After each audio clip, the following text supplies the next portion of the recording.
Bhavnagar Nilambag police પેટ્રોલિંગમાં હતી ત્યારે મળેલી બાતમીના પગલે જવાહર મેદાનમાં જાહેરમાં જુગાર રમતા શખ્સોને ઝડપી લીધા હતા।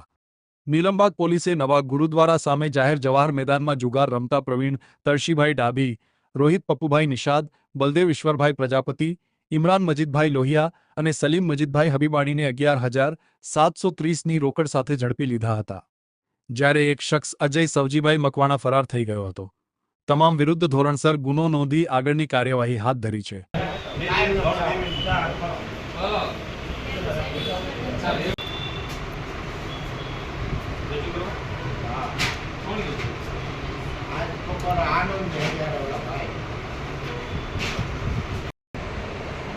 હવે લઈ આવશે કાંઈ હવે એ કાંઈ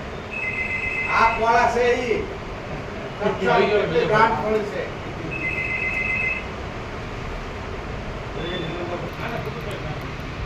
ના ના એને તો જાવું જોઈએ ને કાલ બહુ એટલે હંગાળવા ના આવ્યો તો